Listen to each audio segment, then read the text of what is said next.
ಅಭ್ಯರ್ಥಿಯಾಗಿ ಶ್ರೀನಿವಾಸ್ ಅಂತ, ಪೂರ್ಣಿಮಾ ಶ್ರೀನಿವಾಸ್ ಅಂತ ನನ್ನ ಜೊತೆ ಹಿಂದೆ 5 ವರ್ಷ ಶಾಸಕರಾಗಿ ಕೆಲಸ ಮಾಡಿದ್ದಾರೆ. ನಮ್ಮ ಪಕ್ಷದಿಂದ ಹಿರಿಯೂರು ಶಾಸಕರಾಗಿದ್ದು ನಮ್ಮ ಪಕ್ಷದಿಂದ ಅಧಿಕೃತವಾಗಿ ಶ್ರೀನಿವಾಸ್ ಅವರಿಗೆ ಅಂದರೆ ಪೂರ್ಣಿಮಾ ಶ್ರೀನಿವಾಸ್ ಅವರಿಗೆ ಅವಕಾಶ ಮಾಡಿಕೊಟ್ಟಿದ್ದಾರೆ.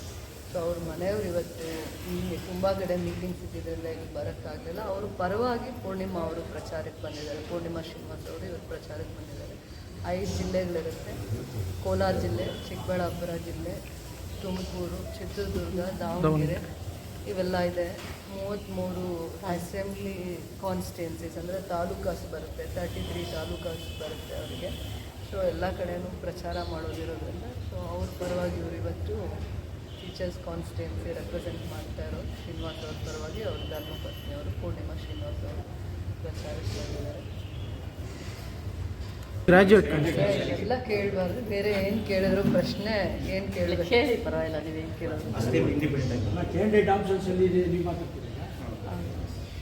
ಅವ್ರ ಪರವಾಗಿ ಪ್ರಚಾರಕ್ಕೆ ಬಂದಿದ್ದಾರೆ. ಅವ್ರ ಧರ್ಮಪತ್ನಿಯವರು ಶಾಸಕರಾಗಿ 5 ವರ್ಷ ಅನುಭವ ಇದೆ. ಹೌದು ಅನುಭವ ಇದೆ.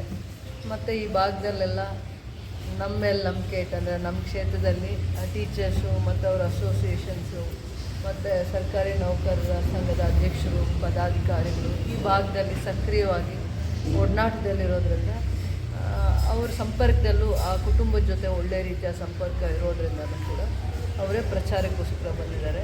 ಅಭ್ಯರ್ಥಿನೂ ಕೂಡ ಎಲ್ಲ ಜಾಗದಲ್ಲೂ 5 ಜಿಲ್ಲೆ ಪ್ರವಾಸ ಕಡಿಮೆ ಸಮಯದಲ್ಲಿ, ಜೂನ್ 3 ಎಲೆಕ್ಷನ್ಸ್ ಇರೋದ್ರಿಂದ ಭಾಳ ಕಡಿಮೆ ಸಮಯದಲ್ಲಿ ಎಲ್ಲ ತಾಲೂಕುಗಳು ಟೂರ್ ಮಾಡಬೇಕಂದ್ರೆ ಕಷ್ಟ ಆಗುತ್ತೆ. ಸೊ ಅದರಿಂದ ಅವ್ರು ಬಂದಿರೋದೇ ನಮಗೆ ಜಾಸ್ತಿ. ಅವ್ರು ಬರಲಿಲ್ಲ ಅಂದರೂ ನಾವು ಇದೇ ಶಿಸ್ತಾಗಿ ಕೆಲಸ ಮಾಡ್ತಾಯಿದ್ವಿ. ನೋಡಿ, ಖಂಡಿತ ಶಿಕ್ಷಕರ ಒಂದು ಸಮಸ್ಯೆ ಕೂಡ ಅರ್ಥ ಆಗುತ್ತೆ.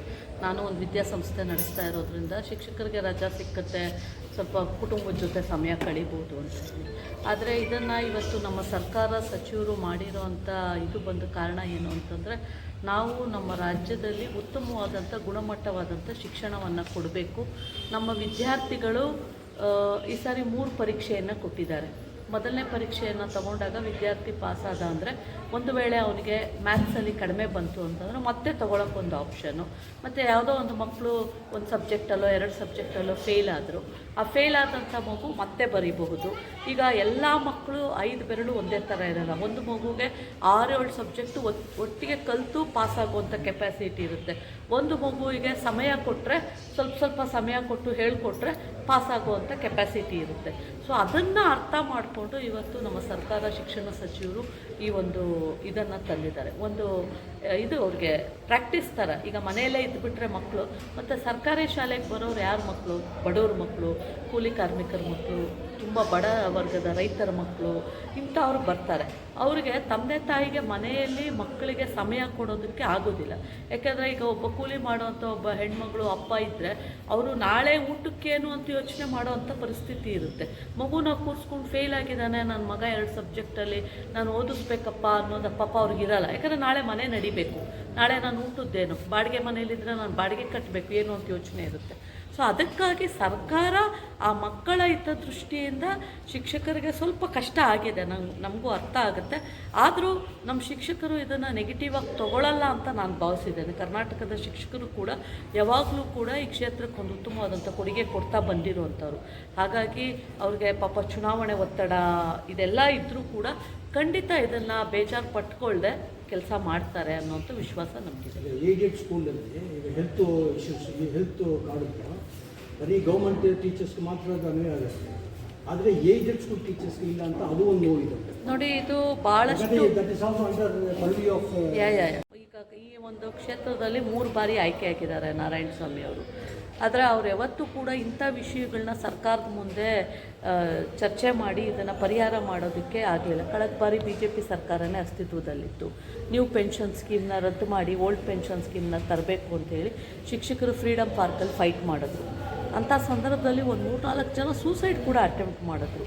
ಆದರೆ ಸರ್ಕಾರದ ಪ್ರತಿನಿಧಿಯಾಗಿ ಬಂದು ಅವ್ರಿಗೊಂದು ಸಾಂತ್ವನ ಹೇಳಿ ನಾವು ಮಾಡ್ತೀವಿ ಅನ್ನೋಂಥ ಭರವಸೆಯನ್ನು ಕೊಡಲಿಲ್ಲ ಸರ್ಕಾರ. ಆದರೆ ನಮ್ಮ ಪಕ್ಷದ ನಾಯಕರಾದಂಥ ಮುಖ್ಯಮಂತ್ರಿಗಳಾದಂಥ ಸಿದ್ದರಾಮಯ್ಯ ಅವರು, ಉಪಮುಖ್ಯಮಂತ್ರಿಗಳಾದಂಥ DK ಶಿವಕುಮಾರ್ ಅವರು ಪ್ರಣಾಳಿಕೆಯಲ್ಲೇ ಅದನ್ನು ಅಳವಡಿಸ್ಕೊಂಡಿದ್ದಾರೆ. ಪ್ರಣಾಳಿಕೆಯಲ್ಲಿ ಅಳವಡಿಸ್ಕೊಂಡು ಸುಮ್ಮನೆ ಆಗಲಿಲ್ಲ. ಸಮಿತಿ ರಚನೆ ಮಾಡಿಸಿದ್ದಾರೆ ಮುಖ್ಯಮಂತ್ರಿಗಳು. ಎಲ್ಲ ಮಾಹಿತಿಯನ್ನು ಪಡ್ಕೊಂಡಿದ್ದಾರೆ ಮತ್ತು 2 ಸಭೆಗಳನ್ನು ಕೂಡ ಆ ಪೆನ್ಷನ್ ಸ್ಕೀಮನ್ನು ತರೋದಕ್ಕೆ ಈಗಾಗಲೇ ಎಲ್ಲ ಸಿದ್ಧತೆಗಳನ್ನ ಸರ್ಕಾರ ಮಾಡ್ಕೊಳ್ತಾ ಇದೆ. ಬಹುಶಃ ಈ ಕೋಡ್ ಆಫ್ ಕಂಡಕ್ಟ್ ಇದೆಲ್ಲ ಬಂದಿದ್ದರಿಂದ ಈಗ ಸ್ವಲ್ಪ ತಡ ಆಗಿದೆ ಅಂತ ಕಾಣುತ್ತೆ. ಖಂಡಿತ ನಮ್ಮ ಸರ್ಕಾರ ಶಿಕ್ಷಕರ ಪರವಾಗಿದೆ. ಹಾಗಾಗಿ ಅವರ ಸಮಸ್ಯೆಗಳನ್ನು ಬಗೆಹರಿಸುತ್ತೆ. ಅದಲ್ಲದೆ ಏಡೆಡ್ ಇನ್ಸ್ಟಿಟ್ಯೂಷನ್ಸಲ್ಲಿ 2015ರಿಂದ ಹೊಸ ನೇಮಕಾತಿಗಳಾಗಲಿಲ್ಲ. ಸೊ ಅದ್ರ ಬಗ್ಗೆ ಕೂಡ ಏಡೆಡ್ ಇನ್ಸ್ಟಿಟ್ಯೂಷನ್ಸಲ್ಲಿ ಮನವಿ ಇದೆ. ಅದನ್ನು ಕೂಡ ಮಾನ್ಯ ಸಚಿವರು ಕಳೆದ ಒಂದು 3-4 ತಿಂಗಳಿಂದ ಒಂದು ಉತ್ತರ ಕೊಟ್ಟಿದ್ದಾರೆ. ಎಷ್ಟು ಜನ ಖಾಲಿ ಇದೆ, ಎಷ್ಟು ಪೋಸ್ಟ್ ಖಾಲಿ ಇದೆ, ಎಷ್ಟುವರೆಗೂ ಯಾವ ವರ್ಷದವರೆಗೂ ನಾವು ತುಂಬಬಹುದು ಅನ್ನೋಂಥ ಮಾಹಿತಿನ ಪಡ್ಕೊಂಡು ಖಂಡಿತ ನಾವು ತುಂಬ್ತೀವಿ ಅಂತ ಹೇಳಿದ್ದಾರೆ. ಇನ್ನೂ ಅನೇಕ ಸಮಸ್ಯೆಗಳಿದೆ. ಈ ಟೀಚರ್ಸ್ಗೆ ಪ್ರಮೋಷನ್ ಆದಾಗ ಪ್ರೈಮರಿ ಟು ಹೈಸ್ಕೂಲ್ ಹೋಗ್ತಾರೆ, ಹೈಸ್ಕೂಲ್ ಟು PUC ಹೋಗ್ತಾರೆ. ಅಂಥ ಸಂದರ್ಭದಲ್ಲಿ ಅವರ ಒಂದು ಸ್ಯಾಲರಿ ವ್ಯತ್ಯಾಸ ಇದೆ, ಅಂದರೆ ಪೇ ಅನಾಮಲಿ ಇದೆ. ಅದನ್ನು ಕೂಡ ಭಾಳ ವರ್ಷಗಳಿಂದ ಕೇಳ್ತಾ ಇದ್ದಾರೆ ಶಿಕ್ಷಕರು. ಸೊ ಆದರೆ ಅದನ್ನು ಹಿಂದೆ ಈಗ ಆಯ್ಕೆ ಆದಂಥವ್ರು ಯಾರೂ ಕೂಡ ಸರ್ಕಾರದಲ್ಲಿ ಗಮನ ಸೆಳೆದು ಇದನ್ನು ಬಗೆಹರಿಸಲಿಕ್ಕೆ ಪ್ರಯತ್ನ ಪಟ್ಟಿಲ್ಲ. ಆದರೆ ಇವೆಲ್ಲಕ್ಕೂ ನಾವು ಧ್ವನಿ ಆಗ್ತೇವೆ, ನಮಗೊಂದು ಅವಕಾಶ ಕೊಡಿ ಅಂತೇಳಿ ನಾವಿವತ್ತು ಎಲ್ಲ ಶಿಕ್ಷಕರನ್ನ ವಿನಂತಿ ಮಾಡ್ಕೊಳ್ತಾ ಇದ್ದೇವೆ ಈ 5 ಜಿಲ್ಲೆಗಳಲ್ಲಿ. ಇದೇ ಫೇಲ್ಯೂರ್ಸ್ ಇದೇ ಅವ್ರ ಫೇಲ್ಯೂರ್ಸ್ ಇದೇನೆ. ಏನು ಕಳೆದ ಸಾರಿ ನ್ಯೂ ಪೆನ್ಷನ್ ಸ್ಕೀಮ್ ಬೇಡ, ನ್ಯೂ ಪೆನ್ಷನ್ ಸ್ಕೀಮ್ನ ಜಾರಿ ಮಾಡಿದ್ಯಾರು? 2004ರಲ್ಲಿ ಅಂದಿನ ಕೇಂದ್ರದಲ್ಲಿ BJP ಮತ್ತು ಇತರೆ ಪಕ್ಷಗಳ ಅಲಯನ್ಸ್ ಸರ್ಕಾರ ಇದ್ದಂಥ ಸಂದರ್ಭದಲ್ಲಿ ತಂದಿದ್ದು, ಹೌದಲ್ಲ? ಅದಾದ ಮೇಲೂ ಕೂಡ ರಾಜ್ಯದಲ್ಲಿ BJP 2 ಬಾರಿ ಆಡಳಿತ ನಡೆಸಿದೆ. 2008ರಲ್ಲಿ ಸನ್ಮಾನ್ಯ ನಮ್ಮ ಹಿಂದಿನ ಮುಖ್ಯಮಂತ್ರಿಗಳಾದಂಥ ಹಿರಿಯರಾದಂಥ ಯಡಿಯೂರಪ್ಪಾಜಿಯವರು ಕುಮಾರಸ್ವಾಮಿಯವರು ಮುಖ್ಯಮಂತ್ರಿಗಳಾಗಿ ಮಾಡಿದ್ದಾರೆ. ಮತ್ತು ಈಗ ಮೊನ್ನೆ 2018ರಿಂದ 19ರಿಂದ 23ರವರೆಗೂ ಆಡಳಿತ ನಡೆಸಿದ್ದಾರೆ. ಅಂಥ ಸಂದರ್ಭದಲ್ಲೂ ಕೂಡ ಅವರು ಅದನ್ನು ಪರಿಹರಿಸಲಿಕ್ಕೆ ಯೋಚನೆ ಮಾಡಲಿಲ್ಲ. ಮತ್ತು ಅಫ್ಕೋರ್ಸ್ 2013ರಲ್ಲಿ ನಮ್ಮ ಕಾಂಗ್ರೆಸ್ ಸರ್ಕಾರ ಕೂಡ ಅವತ್ತು ಮಾಡಲಿಕ್ಕಾಗಲಿಲ್ಲ. ಆದರೆ ಈಗ ಈ ಸಾರಿ ನಮ್ಮ ಪಕ್ಷ ಬದ್ಧತೆಯಿಂದ ಒಂದು ಪ್ರಣಾಳಿಕೆಯಲ್ಲೇ ಅದನ್ನು ಘೋಷಣೆ ಮಾಡಿದೆ. ನಾವು ಓಲ್ಡ್ ಪೆನ್ಷನ್ ಸ್ಕೀಮನ್ನು ಜಾರಿ ಮಾಡ್ತೇವೆ ಅಂತ. ಮತ್ತು ನಮ್ಮ ಕಾಂಗ್ರೆಸ್ ಪಕ್ಷ ಬರೀ ಈ ರಾಜ್ಯದಲ್ಲೇ ಅಲ್ಲ, ರಾಜಸ್ಥಾನ ಬೇರೆ ಬೇರೆ ಕಡೆ ಪ್ರಣಾಳಿಕೆಯಲ್ಲಿ ಹೇಳಿರುವಂಥದ್ದನ್ನು ಈಗ ಮಾಡುವಂಥ ನಿಟ್ಟಿನಲ್ಲೂ ಕೂಡ ಕಾರ್ಯಪ್ರವೃತ್ತಿಯಾಗಿದ್ದಾರೆ. ಸೊ ಹಾಗಾಗಿ ಈಗ ಉದಾಹರಣೆ ನೀವು ತಗೊಳ್ಳಿ, 5 ಗ್ಯಾರಂಟಿ ಕಾಂಗ್ರೆಸ್ ಪಕ್ಷ ಘೋಷಣೆ ಮಾಡಿದಾಗ ಟೀಕೆಗಳು ಮಾಡಿದ್ರು, ಇದನ್ನು ಜಾರಿ ಮಾಡೋಕ್ಕೆ ಸಾಧ್ಯನೇ ಇಲ್ಲ ಅಂತಂದರು. ಆದರೆ ಇವತ್ತು ನಮ್ಮ ಪಕ್ಷ ಅದನ್ನು ಜಾರಿ ಮಾಡಿದೆ ಅಲ್ವಾ. ಕರ್ನಾಟಕದಲ್ಲಿ 1 ಕೋಟಿಗೂ ಹೆಚ್ಚು ಹೆಣ್ಣು ಮಕ್ಕಳು ಇವತ್ತು ಗೃಹಲಕ್ಷ್ಮಿ ಯೋಜನೆಯನ್ನು ಪಡ್ಕೊತಾ ಇದ್ದಾರೆ. ವಿದ್ಯಾರ್ಥಿಗಳಿಗೆ ಏನು ಭರವಸೆ ಕೊಟ್ಟಿದ್ರು ಅದನ್ನು ಈಡೇರಿಸ್ತಾ ಇದೆ.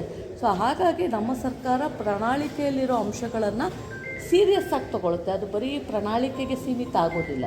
ಮತ್ತು 7th ಪೇ ಕಮಿಷನ್ ಕೊಟ್ಟಿದ್ದಾರೆ. ಅದನ್ನು ಜೂನ್ 15ರ ನಂತರ ಈಗ ಇಂಪ್ಲಿಮೆಂಟ್ ಮಾಡೋಕ್ಕೆ ಸರ್ಕಾರ ಎಲ್ಲ ತಯಾರಿ ನಡೆಸ್ಕೊಂಡಿದೆ. ನೀವು ಅದೊಂದೇ ಅಲ್ಲ, ನೀವು ಶಿಕ್ಷಣ ಕ್ಷೇತ್ರದಲ್ಲಿ ಆಗಿರೋವಂಥ ಸಾಕಷ್ಟು ಸುಧಾರಣೆಗಳು ಯಾವಾಗ ಅಂತ ನೋಡಿ, ಅದು ಕಾಂಗ್ರೆಸ್ ಕರ್ನಾಟಕದಲ್ಲಿ ಅಸ್ತಿತ್ವದಲ್ಲಿದ್ದಾಗ. ಮಕ್ಕಳ ಸಂಖ್ಯೆ ಕಡಿಮೆ ಆಯಿತು ಅಂದಾಗ ಸನ್ಮಾನ್ಯ SM ಕೃಷ್ಣ ಅವರು ಮುಖ್ಯಮಂತ್ರಿಗಳಾದಾಗ ಬಿಸಿ ಊಟ ಕೊಟ್ಟರು, ಹೌದಲ್ಲ? ಮಕ್ಕಳನ್ನು, ಬಡವರು ಮಕ್ಕಳು ಹಸುವಿನಿಂದ ಇರಬಾರ್ದು ಅಂತೇಳಿ ಬಿಸಿ ಊಟ ಕಾರ್ಯಕ್ರಮ ಕೊಟ್ಟರು. ನಂತರ ಸಿದ್ದರಾಮಯ್ಯನವರು ಮುಖ್ಯಮಂತ್ರಿಗಳಾದಾಗ ಹಾಲು ವೇಸ್ಟ್ ಆಗ್ತಾಯಿತ್ತು, ಅದನ್ನೇನು ಮಾಡ್ಬೋದು, ಬಡ ಮಕ್ಕಳಿಗೆ ಕೊಟ್ಟರೆ ಅವರ ಹೆಲ್ತ್ ಇಂಪ್ರೂವ್ ಆಗುತ್ತೆ, ಹಾಲನ್ನು ಕೊಡೋಕ್ಕೆ ಶುರು ಮಾಡಿದ್ರು. ಮಕ್ಕಳು ಬರೀ ಕಾಲಲ್ಲಿ ಬರ್ತಾರೆ, ಪೇರೆಂಟ್ಸ್ಗೆ ಹೊರೆ ಆಗಬಾರ್ದು, ಬಡವರ ಪೇರೆಂಟ್ಸ್ಗೆ ಶೂ ಭಾಗ್ಯವನ್ನು ಕೊಟ್ಟರು. ತದನಂತರ ಕಳೆದ ಸಾರಿ ಸರ್ಕಾರದಲ್ಲಿ ಮೊಟ್ಟೆ ಕೊಡ್ತಿದ್ರು, ಆದರೆ ಅದರಲ್ಲಿ ಡಿಫ್ರೆನ್ಸ್ ಇತ್ತು. ಆ ಮೊಟ್ಟೆ ಕೊಡೋದ್ರಲ್ಲಿ ನಾವು ಮಕ್ಕಳಲ್ಲಿ ಜಾತಿ ತಾರತಮ್ಯನ ತರಬಾರ್ದು, ಧರ್ಮ ತಾರತಮ್ಯನ ತರಬಾರ್ದು ಅಂತೇವೆ, ಆದರೆ ಆ ಮೊಟ್ಟೆ ಕೊಡೋದ್ರಲ್ಲಿ ಕೆಲವು ತಾರತಮ್ಯ ಇತ್ತು. ಆದರೆ ಈ ಸಾರಿ ನಮ್ಮ ಸರ್ಕಾರ 8ರಿಂದ 10ವರೆಗೂ ಕೂಡ ಮಕ್ಕಳಿಗೆ ಮೊಟ್ಟೆ, ಯಾವ ಮಕ್ಕಳು ಸಸ್ಯಾಹಾರಿಗಳಿರ್ತಾರೆ, ಮೊಟ್ಟೆ ಬೇಡ ಅಂತಾರೆ, ಅಂಥ ಮಕ್ಕಳಿಗೆ ಬಾಳೆಹಣ್ಣು ಮತ್ತು ಚಿಕ್ಕಿಯನ್ನು ಕೊಡುವಂಥ ವ್ಯವಸ್ಥೆಯನ್ನು ಮಾಡಿದ್ದಾರೆ. ಅಂದರೆ ಕಾಂಗ್ರೆಸ್ ಸರ್ಕಾರ ಯಾವತ್ತೂ ಬಡವರ್ಗದ ಪರ ಮತ್ತು ಶೋಷಿತ ವರ್ಗದ ಪರ ಮತ್ತು ಯಾವುದೇ ಕ್ಷೇತ್ರವನ್ನು ತಗೊಳ್ಳಿ ಅದರ ಪರವಾಗಿ ಕೆಲಸ ಮಾಡುವಂಥ ಒಂದು ಪ್ರವೃತ್ತಿಯನ್ನು ಬೆಳೆಸ್ಕೊಂಡು ಬಂದಿದೆ. ಹಾಗಾಗಿ ಈ ಸಾರಿ ಪ್ರಣಾಳಿಕೆಯಲ್ಲಿ ಏನು ನಾವು ನ್ಯೂ ಪೆನ್ಷನ್ ಸ್ಕೀಮನ್ನು ರದ್ದು ಮಾಡೋದು ಕೊಟ್ಟಿದ್ದೀವಿ, 7th ಪೇ ಕಮಿಷನ್ದು ಕೊಟ್ಟಿದ್ದೀವಿ, ಇನ್ನೂ ಶಿಕ್ಷಕರ ಅನೇಕ ಸಮಸ್ಯೆಗಳಿದೆ. ಅದಕ್ಕೆ ಖಂಡಿತವಾಗ್ಲೂ ಇವೆಲ್ಲವೂ ಕೂಡ 3 ಸಾರಿ ಆಯ್ಕೆಯಾದಂಥ ನಾರಾಯಣಸ್ವಾಮಿಯವರು ಫೇಲ್ ಆಗಿದ್ದಾರೆ. Yes fail to do that job. So ಹಾಗಾಗಿ ನಾವು ಶಿಕ್ಷಕರಲ್ಲಿ ಮನವಿ ಮಾಡ್ತೀವಿ, ದಯವಿಟ್ಟು ನಮಗೊಂದು ಅವಕಾಶವನ್ನು, ನಿಮ್ಮ ಪರವಾಗಿ ಧ್ವನಿ ಎತ್ತಿ ಕೆಲಸ ಮಾಡಲಿಕ್ಕೆ ಒಂದು ಅವಕಾಶವನ್ನು ಮಾಡಿಕೊಡಿ. ಪ್ರತಿಯೊಂದು 5 ಜಿಲ್ಲೆಗಳಲ್ಲಿ 33 ತಾಲೂಕುಗಳಲ್ಲೂ 85% ಹೆಚ್ಚು ವಿದ್ಯಾಸಂಸ್ಥೆಗಳನ್ನು ಶ್ರೀನಿವಾಸ್ ಅವರು ಕೂಡ ಅಭ್ಯರ್ಥಿಯಾಗಿ ಭೇಟಿ ಮಾಡಿದ್ದಾರೆ. ನಾನು ಕೂಡ ಸಾಕಷ್ಟು ಸಂಸ್ಥೆಗಳಿಗೆ ಭೇಟಿ ಮಾಡಿ ಮನವಿ ಮಾಡಿಕೊಂಡಿದ್ದೇವೆ, ಎನ್ರೋಲ್ಮೆಂಟ್ ಮಾಡಿಸಿದ್ದೇವೆ ಮತ್ತು ಉತ್ತಮವಾದಂಥ ಒಂದು ವಾತಾವರಣ ಇದೆ ಮತ್ತು ಪ್ರತಿಯೊಂದು ಅಭ್ಯರ್ಥಿಗೂ ಕೂಡ ಒಂದು ವಿಶ್ವಾಸ ಇರುತ್ತೆ ಚುನಾವಣೆಯಲ್ಲಿ ನಿಂತ ಸಂದರ್ಭದಲ್ಲಿ. ಮತ್ತು ನಮಗೆ ಈ ಬಾರಿ ವಿಶ್ವಾಸ ಇದೆ, ಶಿಕ್ಷಕರು ಆಗ್ನೇಯ ಶಿಕ್ಷಕರ ಕ್ಷೇತ್ರದಲ್ಲಿ ಕಾಂಗ್ರೆಸ್ ಅಭ್ಯರ್ಥಿಯಾದಂಥ ಶ್ರೀನಿವಾಸ್ ಅವರನ್ನು ಗೆಲ್ಲಿಸ್ಕೊಡ್ತಾರೆ. ಮೇಡಮ್, ಈಗ ಎಜುಕೇಷನ್ ಪ್ರಾಬ್ಲಮ್ ಜಾಸ್ತಿ ಇದೆ. ಲೀಡು ಅದರಲ್ಲಿ ಕಾಂಗ್ರೆಸ್ ಪ್ರಿಯಾರಿಟಿ ಯಾವುದು ಕೊಡ್ತೀವಿ ಸರ್? ಹೇಳಿ. ಟೀಚರ್ಸ್ ಪ್ರಾಬ್ಲಮ್ ಇದ್ದೇ ಇರುತ್ತೆ. ಕಾಂಗ್ರೆಸ್ಸು ಇದರಲ್ಲಿ ಪ್ರಿಯಾರಿಟಿ ಯಾವುದು ಕೊಡ್ತೀವಿ ಸರ್? ಈಗ ಮೊದಲನೇ ಪ್ರಯಾರಿಟಿ ನ್ಯೂ ಪೆನ್ಷನ್ ಸ್ಕೀಮ್ ರದ್ದು ಮಾಡಿ ಓಲ್ಡ್ ಪೆನ್ಷನ್ ಸ್ಕೀಮ್ನ ಜಾರಿ ಮಾಡೋವಂಥದ್ದು ಮತ್ತು 7th ಪೇಯನ್ನು ಜಾರಿ ಮಾಡೋವಂಥದ್ದು.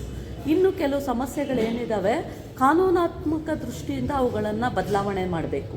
ಈಗ ಏನು ಪ್ರಮೋಷನ್ ಆದಾಗ ಸ್ಯಾಲ್ರಿ ಡಿಫ್ರೆನ್ಸ್ ಇದೆ ಅಂತ ಹೇಳಿದ್ವಿ, ಅದಿರ್ಬೋದು. ಟ್ರಾನ್ಸ್ಫರ್ಸಲ್ಲಿ ಆಗುವಂಥ ಗೊಂದಲ ಇರಬಹುದು, ಅಥವಾ ಈ ಏಡೆಡ್ ಇನ್ಸ್ಟಿಟ್ಯೂಷನ್ಸಲ್ಲಿ ಹೊಸ ನೇಮಕಾತಿ ತುಂಬುವಂಥದ್ದು ಇರ್ಬೋದು. ಇವೆಲ್ಲ ಸುಮ್ಮನೆ ಹಾಗೆ ಮಾಡುವಂಥದ್ದಲ್ಲ, ಕಾನೂನಾತ್ಮಕವಾಗಿ ಬದಲಾವಣೆಗಳನ್ನು ಚರ್ಚೆಗಳನ್ನು ಮಾಡಿ ಬದಲಾವಣೆಯನ್ನು ಮಾಡಬೇಕು. ಖಂಡಿತ ಅದಕ್ಕೂ ಕೂಡ ನಮ್ಮ ಸರ್ಕಾರ ಒತ್ತು ಕೊಡುತ್ತೆ ಅನ್ನೋಂಥ ವಿಶ್ವಾಸ ನಮಗಿದೆ. ಒಂದು ಪೇ ಕಮಿಷನ್ ಆಲ್ರೆಡಿ ಅನೌನ್ಸ್ ಆಗಿದೆ. ಹೌದು, ಆಫ್ಟರ್ ಎಲೆಕ್ಷನ್ ಬಿಡುಗಡೆ. ಹೌದು, ಖಂಡಿತವಾಗ್ಲೂ ಆಗುತ್ತೆ. ಮತ್ತು ನ್ಯೂ ಪೆನ್ಷನ್ ಸ್ಕೀಮ್ನು ಕೂಡ ರದ್ದು ಮಾಡಿ ಓಲ್ಡ್ ಪೆನ್ಷನ್ ಸ್ಕೀಮ್ನ ಜಾರಿ. ನಿಮ್ಗೊಂದು ಸಣ್ಣ ಉದಾಹರಣೆ ಹೇಳ್ತೀನಿ ನೋಡಿ. ಆ ನ್ಯೂ ಪೆನ್ಷನ್ ಸ್ಕೀಮಿಂದ 2,000 3,000 ತಿಂಗಳು ತಗೊಳ್ಳೋ ಶಿಕ್ಷಕರು ರಿಟೈರ್ಡ್ ಆದಮೇಲೆ ಅವರೆಲ್ಲೂ ಕೆಲಸ ಮಾಡೋಕ್ಕಾಗಲ್ಲ. ಒಂದು ಮಕ್ಕಳು ನೋಡ್ತಾರೆ ಅನ್ನೋಂಥ ಭರವಸೆ ಎಲ್ಲ ಕುಟುಂಬಗಳಲ್ಲೂ ಇಲ್ಲ. ಅವ್ರಿಗೆ ಜೀವನ ನಡೆಸೋದು ಹೇಗೆ? ಲಂಸಮ್ಮಾಗಿ ಯಾವಾಗೋ ದುಡ್ಡು ಬರುತ್ತೆ ಅನ್ನೋಕ್ಕಿಂತ ಪ್ರತಿ ದಿವಸ ಡೇ ಟು ಡೇ ಅವ್ರ ಲೈಫ್ ನಡಿಬೇಕಲ್ಲ, ಪ್ರತಿ ತಿಂಗಳು ಅವ್ರ ಜೀವನ ಮುಂದಕ್ಕೆ ಹೋಗಬೇಕಲ್ಲ. ಸೊ ಪೆನ್ಷನ್ ಅನ್ನೋವಂಥದ್ದು ಸಿಕ್ಕಿದ್ರೆ ಅವ್ರ ಬದುಕನ್ನು ಅವರು ಯಾರ ಮೇಲೂ ಡಿಪೆಂಡ್ ಆಗದೆ ಶಕ್ತಿ ಇರೋವಂಥವ್ರಾದ್ರೆ ಸ್ವಲ್ಪ ಕೆಲಸ ಮಾಡಿಕೊಂಡು ಅವ್ರ ಜೀವನನ ನಡೆಸ್ಕೊಂಡು ಹೋಗ್ಬೋದು. ಹಾಗಾಗಿ ಈ ಓಲ್ಡ್ ಪೆನ್ಷನ್ ಸ್ಕೀಮ್ ಭಾಳ ಅವಶ್ಯಕತೆ ಇದೆ. ನಮ್ಮ ಸರ್ಕಾರ ಅವರ ಪರವಾಗಿದೆ. ಹಲವಾರು ವರ್ಷಗಳ ಒಂದು ಕೂಗಿದೆ. ಸೊ ಹಾಗಾಗಿ ಮುಖ್ಯಮಂತ್ರಿಗಳು ತಾವೆಲ್ಲ ಕಳೆದ ಅಸೆಂಬ್ಲಿಯಲ್ಲಿ ತಾವು ನೋಡಿರಬಹುದು, ಅದಕ್ಕೆ ಉತ್ತರ ಕೊಟ್ಟಿದ್ದಾರೆ ಮುಖ್ಯಮಂತ್ರಿಗಳು. ಫೈನಾನ್ಷಿಯಲ್ ಏನು ನಮಗೆ ಹೊರೆ ಆಗ್ಬೋದು, ಎಷ್ಟು ಬೇಕಾಗ್ಬೋದು ಅನ್ನೋಂಥ ಮಾಹಿತಿಯನ್ನು ಒಂದು ಪಡ್ಕೊಂಡು, ನಮಗೂ ಕಾಳಜಿ ಇದೆ ಪ್ರೈವೇಟ್ ಇನ್ಸ್ಟಿಟ್ಯೂಷನ್ ಟೀಚರ್ಸ್ಗೆ ಒಂದು ಸಹಾಯ ಮಾಡಬೇಕು ಅಂತ ಹೇಳಿ ಅನ್ನೋವಂಥದ್ದಿದೆ. ಖಂಡಿತ ನಮ್ಮ ಮುಖ್ಯಮಂತ್ರಿಗಳು ಒಂದು ಕಾಳಜಿ ಇರುವಂಥ ಒಬ್ಬ ಮುಖ್ಯಮಂತ್ರಿಗಳಾಗಿರೋದ್ರಿಂದ ಆರ್ಥಿಕ ಇದನ್ನು ನೋಡಿಕೊಂಡು ಖಂಡಿತ ಅದನ್ನು ಇಂಪ್ಲಿಮೆಂಟ್ ಮಾಡ್ತಾರೆ ಮುಂದಿನ ದಿನಗಳಲ್ಲಿ ಅಂಥದ್ದು. ನಾವು ಕೂಡ ಅದರ ಬಗ್ಗೆ ಶಿಕ್ಷಕರ ಜೊತೆ ನಿಲ್ತೇವೆ.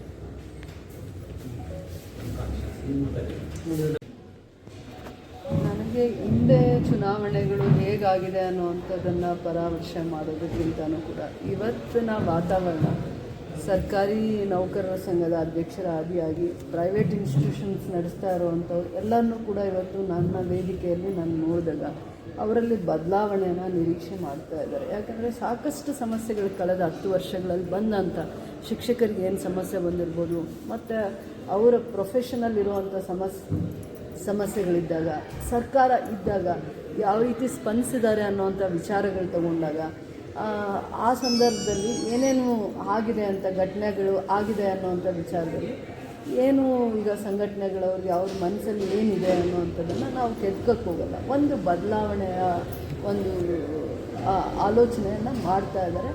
KGF ಕ್ಷೇತ್ರನೇ ಅಲ್ಲ, ಕೋಲಾರ ಜಿಲ್ಲೆಯಲ್ಲೂ ಕೂಡ ಒಳ್ಳೆಯ ವಾತಾವರಣ ಇದೆ. ನಮ್ಮ ಜಿಲ್ಲೆಗೆ ತಿಳಿದಂಗೆ ಒಳ್ಳೆಯ ಬದಲಾವಣೆಯನ್ನು ಬಯಸ್ತಾ ಇದ್ದಾರೆ. ಅವಕಾಶ ಮಾಡಿಕೊಟ್ರೆ ಸರ್ಕಾರ ಇದೆ, ಇವಾಗ ನಮ್ಮಲ್ಲಿ ಸರ್ಕಾರ ಇದೆ. ಏನೇನು ಇವರು ಬದಲಾವಣೆ ನಿರೀಕ್ಷೆ ಮಾಡ್ತಾ ಇದ್ದಾರೆ, ಯಾವ್ಯಾವ ಸಮಸ್ಯೆಗಳಿಗೆ ಕಷ್ಟದಿಂದ ಒದ್ದಾಡ್ತಾ ಇದ್ರು, ಮತ್ತು ಹೋರಾಟ ಮಾಡಿದರು, ಸಂಘಟನೆ ಮುಖಾಂತರ ಹೋರಾಟ ಮಾಡಿ ಪ್ರಯತ್ನ ಮಾಡ್ತಾಯಿದ್ರು ಸರ್ಕಾರಕ್ಕೆ ಬೆಳಕು ಚೆಲ್ಲೋದಕ್ಕೆ, ಅಥವಾ ಪ್ರಯತ್ನ ಮಾಡ್ತಾಯಿದ್ರು ಅರ್ಥ ಮಾಡಿಸ್ಲಿಕ್ಕೆ. ಅಂಥವೆಲ್ಲ ಸಮಸ್ಯೆಗಳಿಗೂ ಪರಿಹಾರ ಸಿಗುತ್ತೆ. ಯಾಕೆ ನಾನು ಪೂರ್ಣಿಮಾ ಶ್ರೀನಿವಾಸ್ ಅವರಿಗೆ ವೈಯಕ್ತಿಕವಾಗಿ ಮತ್ತು ನನ್ನ ಪಕ್ಷದ ಅಭ್ಯರ್ಥಿಯಾಗಿ ಯಾಕೆ ಗೌರವಿಸ್ತೀನಿ ಅಂದರೆ, ಅವ್ರ ತಂದೆಯವ್ರ ಕಾಲದಿಂದ ಸತತವಾಗಿ 30 ವರ್ಷಗಳ ಕಾಲ ವಿದ್ಯಾಸಂಸ್ಥೆಯನ್ನು ಅವ್ರದ್ದೇ ಸ್ವಂತದ ಇನ್ಸ್ಟಿಟ್ಯೂಷನ್ಸ್ನ ನಡೆಸ್ಕೊಂಡು ಬಂದಿದ್ದಾರೆ. ಎಜುಕೇಷನ್ ಇನ್ಸ್ಟಿಟ್ಯೂಷನ್ಸ್ನ, ಸ್ಕೂಲು, ಕಾಲೇಜು, ಡಿಗ್ರಿ ಕಾಲೇಜ್ವರೆಗೂ ಆಲ್ಮೋಸ್ಟ್ ಪ್ರತಿ ವರ್ಷ 8 ಇಂಜಿನಿಯರಿಂಗು ಇದೆ, ಡಿಗ್ರಿ ರೆಸಿಡೆನ್ಷಿಯಲ್ಲು ಇದೆ. ಸೊ ಅಂದರೆ ಆಲ್ಮೋಸ್ಟ್ ಪ್ರತಿ ವರ್ಷ ಒಂದು 8 ರಿಂದ 10 ಸಾವಿರ ಈ ವಿದ್ಯಾರ್ಥಿಗಳಿಗೆ ಆ ಸಂಸ್ಥೆ ವಿದ್ಯಾದಾನ ಮಾಡ್ತಾ ಇದೆ. ಆ ತಂದೆಯವರ ಕನಸು ಕಟ್ಟಿದ್ರು, ಇವರು ಅದನ್ನು ಬೆಳೆಸ್ಕೊಂಡು ಕಾಪಾಡ್ಕೊಂಡು ಬರ್ತಾ ಇದೆ. ಶಿಕ್ಷಣ ಕ್ಷೇತ್ರದಲ್ಲಿ ವಿಶೇಷವಾಗಿ ಏನು ಸಮಸ್ಯೆ ಇದೆ, ಶಿಕ್ಷಕರಿಗೆ ಏನು ಸಮಸ್ಯೆ ಇದೆ, ಅದಕ್ಕೆ ಪರಿಹಾರ ಹೇಗೆ ಹುಡುಕಬೇಕು, ಸರ್ಕಾರದ ಜೊತೆ ಯಾವ ರೀತಿ ಸಮಾಲೋಚನೆ ಮಾಡಬೇಕು ಅನ್ನೋವಂಥ ವಿಚಾರದಲ್ಲಿ ವಿಚಾರವಂತರಿದ್ದಾರೆ, ಗೌರವವಾಗಿ ನಡ್ಕೋತಾರೆ. ಒಂದು ಶಿಕ್ಷಣ ಸಂಸ್ಥೆ ನಡೆಸಿದವ್ರಿಗೇ ಶಿಕ್ಷಕರ ಸಮಸ್ಯೆ ಮತ್ತು ಶಿಕ್ಷಣ ಸಂಸ್ಥೆಗಳ ಸಮಸ್ಯೆ ಅರ್ಥ ಮಾಡ್ಕೊಳ್ಳೋವಂಥದ್ದು ಕಾಳಜಿ ಇದೆ ಅಂತ ನಾನು ನಂಬಿದ್ದೀನಿ. ಇದೇ ಕೂಡ ಅವರು ಮಾತಾಡ್ತಾ ಇರುವಾಗ ಆ ಸಮಸ್ಯೆಗಳ ಬಗ್ಗೆ ಅರ್ಥ ಮಾಡ್ಕೊಂಡಿರುವಂಥದ್ದನ್ನು ನಾನು ನೋಡಿದಾಗ ಅವರಿಗೆ ಆ ಸಮಸ್ಯೆಗಳ ಬಗ್ಗೆ ಗಮನ ಇದೆ. ಖಂಡಿತವಾಗೂ ಸರ್ಕಾರದ ಹಂತದಲ್ಲಿ ಅವರು ಮತ್ತು ಅವ್ರ ಕುಟುಂಬದವರು, ಅವ್ರ ಮನೆಯವರು ಧ್ವನಿಯಾಗಿ ನಿಲ್ತಾರೆ. ಶಿಕ್ಷಣ ಕ್ಷೇತ್ರದ ಬಗ್ಗೆ ಅವರು ಶಕ್ತಿ ಆಗ್ತಾರೆ, ಆಸ್ತಿ ಆಗ್ತಾರೆ ಸಮಾಜಕ್ಕೆ. ಅವ್ರ ಕೊಡುಗೆ ಅಪಾರವಾಗಿದೆ. ಅವ್ರ ತಂದೆಯವ್ರ ಕಾಲದಿಂದ ಅವ್ರು ನಡ್ಕೊಂಡು ಬಂದಿರೋ ದಾರಿ, ಅವರು ಸಮಾಜಕ್ಕೆ ಕೊಟ್ಟಿರೋ ಕೊಡುಗೆ, ಯಾವುದೇ ಕ್ಷೇತ್ರದಲ್ಲಿ ಅವ್ರು ನಡ್ಕೊಂಡಿರೋದು ಒಳ್ಳೆಯ ಅನುಭವ ಇರುವಂಥ ಕುಟುಂಬ, ಸಮಾಜದ ಬಗ್ಗೆ ಕಳಕಳಿ ಇರುವಂಥ ಕುಟುಂಬ. ನಾವು ಹರಿಸ್ತೀವಿ ಅವ್ರಿಗೆ. ನನ್ನ ಕ್ಷೇತ್ರದಲ್ಲಿ ಒಳ್ಳೇದಾಗಬೇಕು, ಆ ಹೆಣ್ಮಗುಗೆ, ಪೂರ್ಣಿಮಾ ಅವ್ರಿಗೆ, ಅವ್ರ ಮನೆಯವರಿಗೆ, ಆ ಕುಟುಂಬಕ್ಕೆ ಒಳ್ಳೇದಾಗಬೇಕು ಅಂತ ಮನಸ್ಸಿಂದ ಹರಿಸಿ ನನ್ನ ಕ್ಷೇತ್ರದಲ್ಲಿ ಯಾರೇ ಶಿಕ್ಷಣ ಸಂಸ್ಥೆ ನಡೆಸ್ತಾ ಇರಲಿ, ನಮ್ಮ ಸರ್ಕಾರದವ್ರು ಇರ್ಬೋದು, ಮತ್ತು ಏಡೆಡ್ ಸ್ಕೂಲಲ್ಲಿ ಮಾಡ್ತಾ ಇರೋವಂಥ ಪ್ರೈವೇಟ್ ಇನ್ಸ್ಟಿಟ್ಯೂಷನಲ್ಲಿ ಮಾಡ್ತಾ ಇರೋಂಥ ನನ್ನ ಕಳಕಳಿ ಇದೆ. ನಾನು ಅವ್ರನ್ನ ಕನ್ವಿನ್ಸ್ ಮಾಡ್ಕೊತೀನಿ ಅಂತ ನನಗೆ ನಂಬಿಕೆ ಇದೆ. ವಿಶೇಷವಾಗಿ ಮೊದಲಿಂದನೂ ಕೂಡ ಕಳೆದ 10 ವರ್ಷಗಳಿಂದನೂ ಟೀಚರ್ಸ್ ಜೊತೆ ನನಗೆ ಒಳ್ಳೆಯ ರೀತಿಯ ಬಾಂಧವ್ಯ ಬೆಳೆಸ್ಕೊಂಡಿರೋದ್ರಿಂದ ನನಗೆ ಯಾವುದೇ ರೀತಿಯ ಆತಂಕ ಇಲ್ಲ. ನಂಗೆ ನಂಬಿಕೆ ಇದೆ. ನಮ್ಮ ಕಾಂಗ್ರೆಸ್ನ ಅಧಿಕೃತ ಅಭ್ಯರ್ಥಿಯಾಗಿರುವ ಶ್ರೀನಿವಾಸ್ ಮತ್ತು ಪೂರ್ಣಿಮಾ ಶ್ರೀನಿವಾಸ್ ಅವರು ಇವತ್ತು ಏನು ನಮ್ಮ ಮಧ್ಯೆ ಇದ್ದಾರೆ, ಅವರಿಗೆ ಒಳ್ಳೆಯದಾಗುತ್ತೆ, ವಿಜಯ ಮಾಲೆ ಅವ್ರ ಕೊಳ್ಳಕ್ಕೆ ಬೀಳುತ್ತೆ ಅನ್ನುವಂಥ ನಂಬಿಕೆ ನನಗಿದೆ. ಆ ವಿಶ್ವಾಸದಲ್ಲೇ ಅವ್ರನ್ನ ಕರೆದಿದ್ದೀನಿ. ಮುಂದೆ ಅದೇ ವಿಶ್ವಾಸದಲ್ಲೇ ನಾನು ನೋಡ್ತೀನಿ. ದೇವರು ಅವ್ರಿಗೆ ಅವಕಾಶ ಕೊಡ್ತಾರೆ. ನಮ್ಮ ಕ್ಷೇತ್ರದಲ್ಲಿರುವಂಥ ಶಿಕ್ಷಕರು ಭಾಳ ವಿಚಾರವಂತರಿದ್ದಾರೆ, ಬ್ರಿಲಿಯಂಟ್ಸ್ ಇದ್ದಾರೆ. ಅವ್ರಿಗೆ ಗೊತ್ತಿದೆ ಸರಿ ದಾರಿ ಯಾವುದು ಅಂತ. ಸರ್ಕಾರ ನಮ್ಮ ಜೊತೆ ಇದೆ ಅಂತ ಅವರು ಕೂಡ ನಂಬಿದ್ದಾರೆ.